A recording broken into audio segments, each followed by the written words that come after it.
I like that song because it centers on God's love for me at the center of everything. God's love for you at the center of everything. And one of the lines in the middle of it is what is my purpose? My purpose is to love the lost. Powerful. Powerful song, and how it pushes us and how it makes us think. And fits in with where we're at in Jesus' Sermon on the Mount. And I want to help us understand Jesus' Sermon on the Mount a little bit differently. And that's by explaining to you a game that my wife and I used to play all the time when we lived in the Twin Cities with friends of ours. It was a card game. And the name of the game was called Putts. Okay? And it was a card game meant for 4 people. And what you had is you have a king, a queen, a worker, and a putts. And if you're in the putts position, you have to fix drinks. If someone's hungry, you have to get them a snack. You have to take care of the cards. You have to keep score. You have to deal the cards. And you have to run whatever putsy little errands are required of you because you're the putts. Now, it's a simple game, and it is a game meant for 4 people. And what's slightly different is instead of the ace being the highest card, a 2 is, and then there's always one joker, and the joker can take any hand. And the goal of the game is to simply get rid of your cards, and the first one who gets rid of their cards becomes the king, which means you change chairs. And if you really want to play it nicely, you make the king chair the best chair, the most comfortable, you make the queen the next best, and you put crappy chairs for the worker and the putts, if you really want to make it nice. Now, once all the cards are dealt out, the king gets to take the king's 2 worst cards and give them to the putts. And the putts takes their best 2 cards and gives them to the king. Because this is how it works. The queen takes her 1 worst card, gives it to the worker, and the worker takes their single best card and gives it to the queen. So the queen and the king always, one of them will have that joker that can trump any hand. And how the game simply works is the very first turn the putts gets to start, and that's the only time they're guaranteed a chance to start. And how it works is if the putts lays down cards, for example, say they lay down a 3, you have to lay down a card higher or you have to pass. If the putts lays down 3 3s, you can only play if you can lay down a 3 of a kind that's higher. And then when it comes your turn, you have to match but higher. So by chance, if the putts lays down, say 4 4s, the next person has to lay down 4 of a kind higher than 4s, or they have to pass. See how it works? And the only thing that can stop it and take control is that 1 joker. So the last person who plays gets to start the next hand. And the goal is simply to get rid of your cards. And the first one who's gotten rid of their cards becomes the king for the next hand. The second one becomes the queen. The third one becomes the worker. And the one stuck with cards at the end is the putts. And gets the putts around. Now, what makes the game fun is this. There is strategy to the game. And there's luck of the cards you get. And the game feels like your strategy should always be able to win out, but the reality is, you get bad cards, you're going to lose no matter how good your strategy is. So the best thing to do is to play with someone who loves winning in card games, because the game will aggravate them and frustrate them because they'll think they can win with their strategy and that they're smart enough and win at other card games because of their strategic abilities. And if they get bad hands, they can't do anything about it. And it's a game where you can go from king to putts in one hand, and you can go from putts to king in one hand. It's all about the cards you were given, and when and how you play them, but more about what cards you get. And so it's one of those fun games to play because there's all kinds of movement, but it's really fun when you get somebody who really wants to win, and no matter how well they strategize, they still end up not winning because they didn't get the right cards. And it's not about having all the highest cards, because if I had 2 4 of a kinds and you didn't have any, and I'm playing before you, guess what? You're not playing. So it's interesting how the game works. Why I bring that game up is because it's a game that gives you the illusion that your strategy does more for you than you think. And this is part of what Jesus is struggling with in this Sermon on the Mount. And we've talked about it from the beginning, and one of the things he's struggling with is how people were seeing God, is they were seeing God as a judge, and that God was up there looking down on them above the heavens, and if they did bad, God wanted to punish them. If they did good, God would reward them. And so their whole life was this strategy, thinking if we did the right things, we can avoid bad stuff happening to us. And that if they strategized out their life correctly, they could manipulate God for rewards and to avoid punishment. And their whole life was centered around how do we use the law to do that. The religious leaders were coming down on all of Israel saying, the reason God hasn't set things right, overthrown the Roman Empire, is because you haven't been good enough people in following the law. Whether you're following the moral side of the law, the holiness side of the law, the cleanliness side of the law. And the people were feeling the weight of that, but were still constantly chasing, if I do the right things, then I can avoid bad stuff happening to me. And if I do the right things, I can have good stuff come to me because I'm using my strategies to try and control God. And so Jesus starts this whole sermon with the Beatitudes where he says, look, blessed are the poor, blessed are the meek, blessed are the... and creates this poem, which the center of it is mercy, and says the very heart of this God that you're worshiping is not God wanting to judge, but God being about mercy and calling us to be about mercy and how we live and interact with each other. He then goes on and pushes them, if you're wanting to take the track of getting the law right, then your righteousness needs to be greater than the religious leaders of the day, which would be a challenge for common everyday people. And so what happened last week is we got to this first beginning section where what Jesus then does is he takes the law and tweaks it, kind of ratchets it up. And he's pushing because he knows what's going on as people are walking around and they don't really think God is on their side, but are trying to figure out how to strategize and negotiate to have a decent life. And they're figuring that if they get things right, things will be okay. And their image of God is not who Jesus believes God is or wants them to see or understand God. And so he started with this common phrase, you have heard it said, and quotes a piece of the law. And he started it with, and he heard it said, an eye for an eye, a tooth for a tooth, hand for a hand.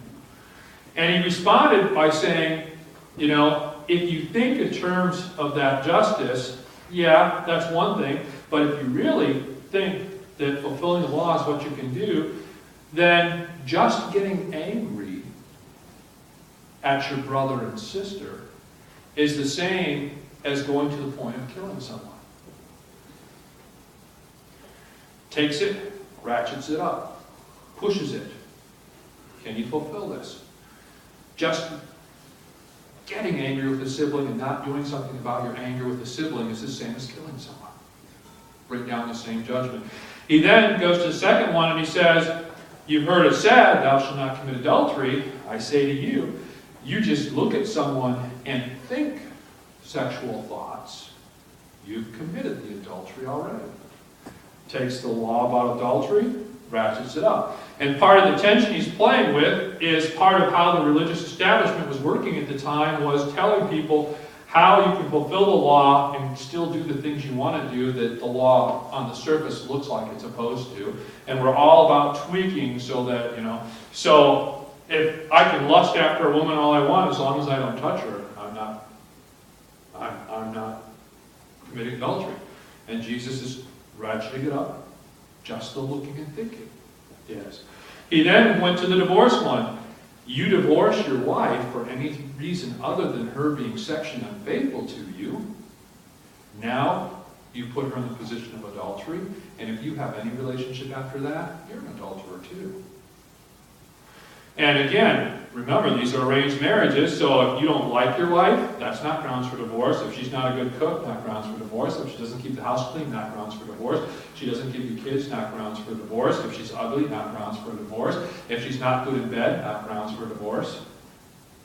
And what they were trying to do was, well, my parents arranged this, and I don't like this person. We're not compatible. I want a divorce. And Jesus says, if you think you can strategize and control God, and can make stuff work for you, good or bad, then here's the law, and if you take it serious, you can't do anything with this one except with this one exception. And he then did a fourth one where he said, you've heard it said pertaining to swearing, and I say to you, let your yes be your yes and your no be your no. And what he's dealing with is people would act this way here and this way here that would contradict, and if someone saw it, they'd have to swear by something to show that they were trustworthy. And Jesus said, if you're going to take the law serious, then everything you do and say better match everything you do and say, so that there's never any question. And I used the illustration when I was in high school. I'd be at church and was a perfect little good Christian, and in high school I was one of the foulest mouthed people. And then people who saw me in both worlds struggled with, could we trust him with stuff? Because he's this way here and this way here, and they're a contradiction. And so what people are doing is, well, we're swearing to show that I can be trusted in such a situation. And Jesus says, you better not have contradictory lives. Ratchets the law out. So what does he do today? He does two more, and he takes it to an incredibly, incredibly uncomfortable place.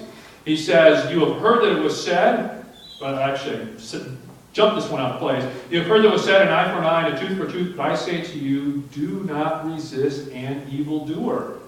If anyone strikes you, turn the other cheek. If they want to sue you, give them twice. If they want to borrow from you, borrow whatever they want. How well will that go for you? If every beggar who came up to you and asked you for money, you gave him money, where would you be at? You'd be begging. And hoping that they'd give it back, right? You go to someplace like San Francisco where they have them on every corner and every half a block. You give one thing of money and the signal goes down the street and you get approached by everyone you pass from that point on. If you gave everyone who begged money, you'd run out, wouldn't you? If you gave everybody double when they tried wrongfully to take something from you, you would have nothing, wouldn't you? So this is uncomfortable. He's pushing at an extreme level. He then jumps to the final one. He says, you have heard that it said, you shall love your neighbor and hate your enemy. But I say to you, love your enemies and pray for those who persecute you, so that you may be children of your Father in heaven. And he pushes it even further. He says, if you love your family, bad people do too. So how are you any better? If you love the people you're supposed to, in other words, Jewish law was real simple. You wake up and you breathe air, you better take care of family the same way you breathe air when you wake up. It's not a thought that shouldn't be told to you. You're responsible for X number of generations of your family. If you have a parent or a grandparent, they better not get put somewhere in a box. They should be in your house taken care of by you, or you're not fulfilling Jewish law. So there were certain things that both Jews and Romans, Gentiles, just did that was assumed, and to not do these is wrong at every turn. And so here, Jesus is pointing out the bare minimum of law is an assumption. If you're really going to get the law, then it's not about simply taking care of the things that you're obligated by the fact that you were given life to take care of. You better be taking care of things beyond that. And that's what sets you aside from other people. Then the piece de resistance is the final line. Be perfect, therefore, as your heavenly Father is perfect. Boy, that sounds like fun, doesn't it? What a burden to bear. Be perfect. That's assuming that what Jesus is trying to do is to get us to bear a certain burden. And I think he is, but I think he's trying to shift us from it. In other words, he knows that how we approach these things is with this strategy. How can I get this from this situation and make God's law happy and get what I really want that I know doesn't really go along with God's law? I'll be a little bit generous with what I have, but yeah, I really want to spend most of my money on myself. You know? He gets how we navigate. If you think about all of these 6 things that he's done, you've heard it said, pulling up the law and tweaking it, every one of these things, there's a focus to them. Each one of them is about, how do I get what I want? None of them are about, how do I give? In the beginning of Matthew's Gospel, Jesus proclaims, in the same way John was, repent, see God differently. And the image he starts putting up of God is that God is a God of love and a God of mercy. He begins the whole sermon with mercy at the center of what the kingdom of heaven is about. After being declared the Messiah, the Son of God, the Son of Man, all of these different titles. And he says, God is not a God up there sitting there judging. God is a God who wants to love, show mercy, care for, see us live our life to the fullest, and that living of our life to the fullest is tied to us in the relationships we have with other people. And so if you look at all 6 of these things and how he tweaks the law, how he twists it, how he ratchets it up, he takes it to the level where if you're using the law to get for yourself, it falls apart.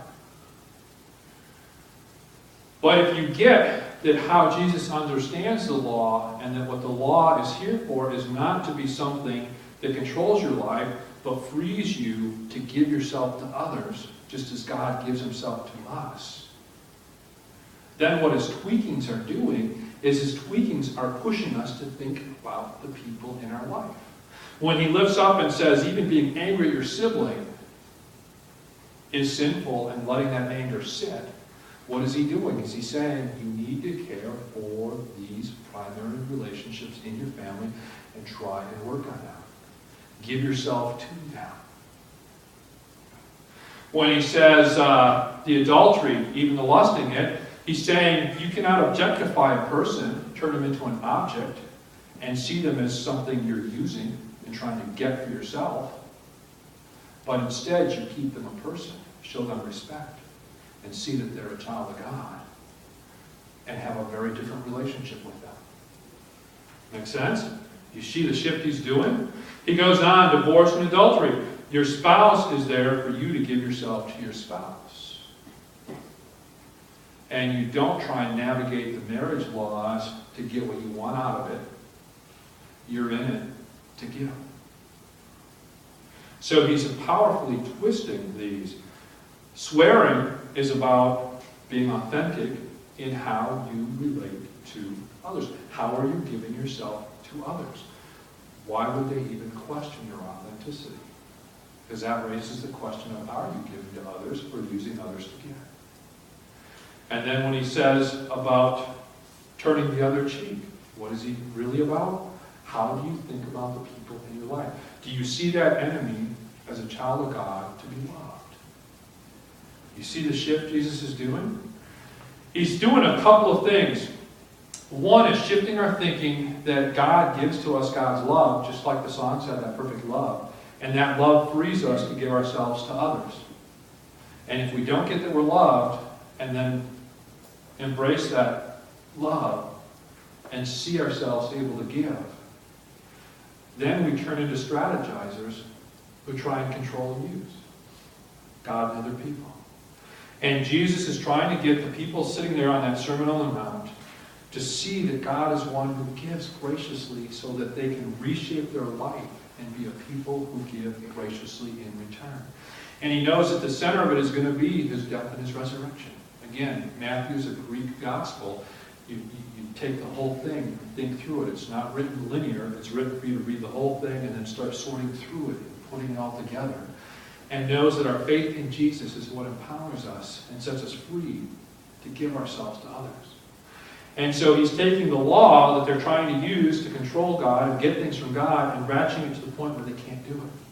And says, be perfect as God is perfect, knowing that he himself has come to fulfill that law, to free us, so that by our faith, by God's grace, we can simply love and care. Give ourselves to others and get what's really going on versus what we tend to do. And I know this. I look at different times in my life where, well, I think I can get away with doing this, or I think I can get away with doing that.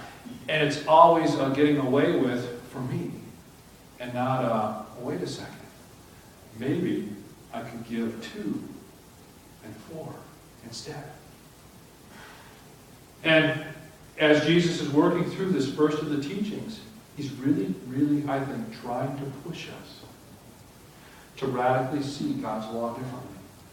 That the law isn't there as a standard that we meet to impress God and to manipulate God, but is there to help us see the need to focus on the people we encounter in our life, not just the family, not just our neighbors, not just our friends, but the people we encounter and figure out how to love. Just as in the song that said, what is my purpose?